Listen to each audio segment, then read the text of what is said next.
divides. Fate draws us back together. Now your enemy's my enemy. How did that happen? Well, you live long enough.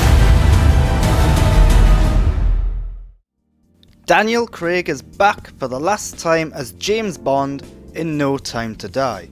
This time around, faces from the past force Bond to come out of retirement, severely impacting his relationship with Madeleine Swann and putting the whole world at risk. As Daniel Craig's final outing as James Bond, No Time to Die is a fitting, entertaining end to the Craig era, serving as a resolution to everything that came before it. It manages to stand as both a classic Bond movie with all the tropes and plot elements that entails, while also featuring the more gritty, grounded and human elements of Craig's era. It's a good film, but not one without its share of problems, big and small. In terms of story, the film boasts a fairly straightforward spy story. A terrorist group gets hold of a deadly weapon and plans to do bad things with it. It's not all that original or unique. The more personal character elements between Bond and Madeleine, as well as some social commentary, help elevate things a little bit. Sadly, the story lacks much in the way of surprises or twists. There aren't any big reveals or shocking moments, and the ones that are there are predictable and unoriginal. The film does feature a cast of mostly good, well-realised characters as well as great action and set pieces. These again help elevate the story by adding excitement and thrills. There are a couple of story elements in the second half of the film that did not feel necessary or warranted. Without spoiling it, these elements tried to push the Bond franchise into fresh territory, an admirable goal, but the execution sometimes felt rushed. One example is the final act of the film feeling like a race to the finish line with little epilogue or send-off once the main story was done with. None of this is necessarily bad, just not executed quite as well as they could have been. The primary element that makes this film good is that of the cast and their interactions. Daniel Craig delivers one of his best performances as the suave spy, managing to deliver quips and jokes while keeping his feet firmly grounded in reality and also adding much more emotional depth to the character than ever before. Léa Seydoux' Madeleine is also pretty good. She is now the only Bond girl outside of Moneypenny to feature in more than one Bond movie, which means her character gets the bonus of being more recognisable, likeable and well developed than many that came before her.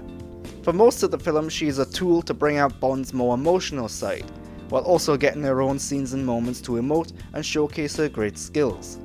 She may go down as one of the best Bond girls. It's just a shame that the origins of their relationship in the prior movie, Spectre, felt a little forced and unconvincing. Léa isn't the only major female character in this entry though. Lashana Lynch portrays Nomi, the new 007, and she is great. She manages to make the character fun and engaging, while also seeming like a deadly presence whenever she is on screen. Her action moments are very well portrayed and are highly convincing. Meanwhile, Ana de Armas pops in to add some glamour and humour to affairs. She just might be one of the best parts of the film. Her character is immediately charming, funny and quirky. In what is the most disappointing element of the film, she plays a very small role, which left me clamouring for more. But not all the characters are well executed. One of the biggest flaws with the film is that of the villain. Rami Malek portrays Safin, an expert in poison, and the latest head of an evil group who wants to bring death upon many. The character is bland and boring, and he doesn't have a whole lot to say or do in the film. With so much emphasis on Bond, his relationships and the end of the world time bomb, Safin often feels like a plot device, necessary only to push things along. We do get some backstory elements early on from him, but little else is done to flesh him out. It also doesn't help when, in very traditional Bond villain fashion, he is given a stereotypical accent and facial scarring to signify his villainy. In 2021, villains need to be better than that. Little of this is the fault of Rami Malek though, but rather the script and direction by giving him little to work with or do. The film is very well directed with some great cinematography and use of lighting.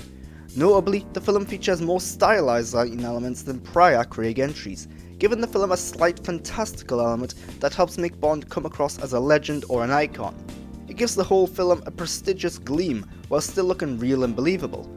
Additionally, Hans Zimmer does a good job with the score, paying homage to some of the key Bond songs of the past, although one such instance proved very distracting, as the On Her Majesty's Secret Service theme was played over a key moment of dialogue. It was good, but my recognising of the song dominated my attention. No Time to Die is a good, fitting finale for Craig's Bond. It's not perfect, with some story and character elements not being executed as well as they could have been. But the action, the emotion, and most of the cast and characters are great.